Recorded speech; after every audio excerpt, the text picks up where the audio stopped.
Assalamualaikum warahmatullahi wabarakatuh. Jumpa lagi dengan saya di channel saya. Untuk pertemuan kali ini kita akan membahas tentang pabrik ya. Karena sebegitu cintanya saya sama pabrik, saya selalu mempunyai pengalaman banyak di pabrik. Jadi dari saya muda sampai saya sekarang kerja saya hanya di pabrik gitu. Jadi saya mau berbagi cerita saja, mungkin dari kalian ada yang punya pengalaman sama seperti saya atau mirip lah paling tidak. Jadi di suatu pabrik yang berada di kawasan Grobogan ya, saya mempunyai pengalaman. Kebetulan di sana tempatnya angker ya.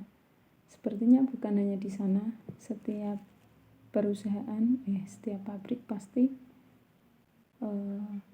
bangunannya itu bekas-bekas lahan yang angker dulunya gitu. Jadi di sana sering banget ada karyawan yang kesurupan. Jadi setiap ada karyawan yang kesurupan, kita kesulitan untuk mengeluarkan. Jadi kita hanya bisa menunggu sambil membaca ayat-ayat Al-Quran sebisa kita ya. Kebetulan pada hari itu hari Jumat, kalau tanggalnya saya lupa, ada satu karyawan yang memang sering kesurupan. Jadi katakanlah namanya itu Lia, kalau nggak salah ya Lia aja lah. Dia itu kalau banyak pikiran atau kerjaan lagi ribet, pasti dia akan sering melamun. Kalau dia sering melamun, pasti efeknya itu dia akan kesurupan. Pada hari Jumat itu seperti biasa, kalau di pabrik hari Jumat istirahatnya ditambah setengah jam jadi 1,5. Jadi tidak heran kalau banyak operator yang keluar dan makan di luar perusahaan. Jadi saya pun sama. Kebetulan karyawan tersebut adalah tim saya. Jadi ketika dia kesurupan, saya ditelepon oleh yang menunggunya. Saya kebetulan makan di luar bersama teman-teman yang lain. Jadi setelah makan, jadi saya cepat-cepat menyelesaikan makan saya, dan saya langsung naik atau kembali ke pabrik setelah saya selesai makan. Kemudian saya segera menemui yang kesurupan tadi. Dia berada di musola karena takut dilihat banyak orang, karena biasanya kesurupan itu menular. Yang tidak tahan biasanya langsung ikut kesurupan. Akhirnya dia dibawa di musola itu untuk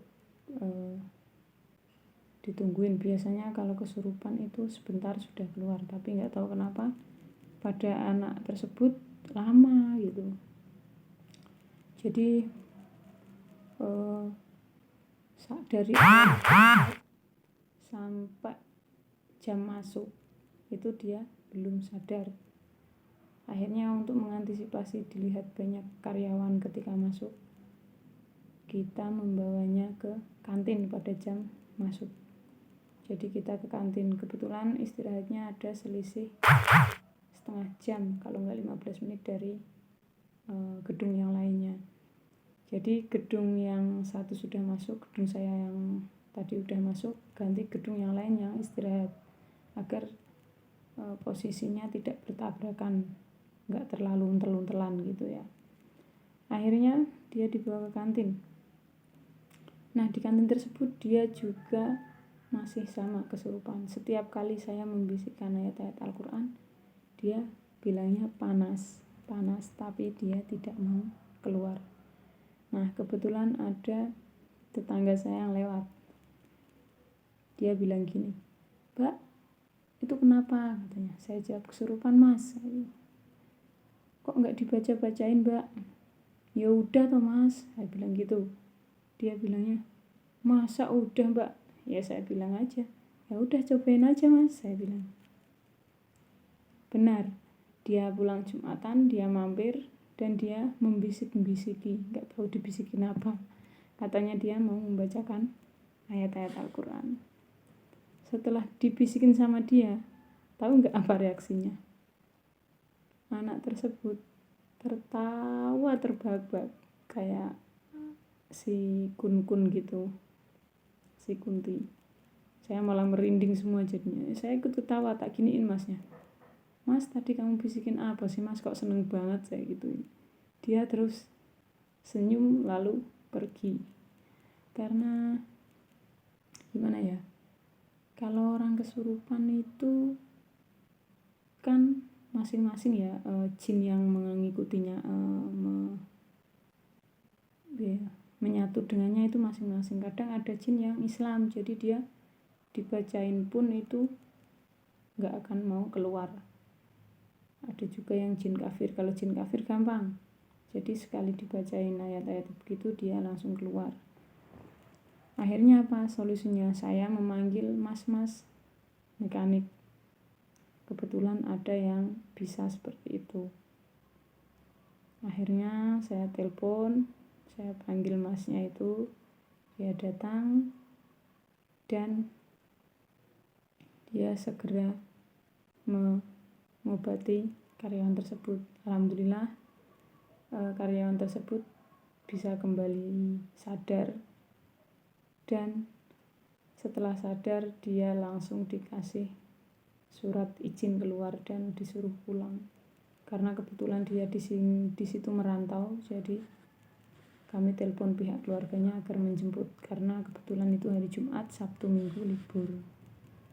Jadi keluarga sudah menjemput ke situ dan dia pulang ke desanya. Seperti itu pengalaman saya.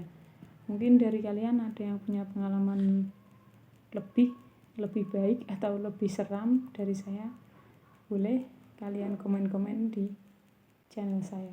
Terima kasih. Assalamualaikum warahmatullahi wabarakatuh.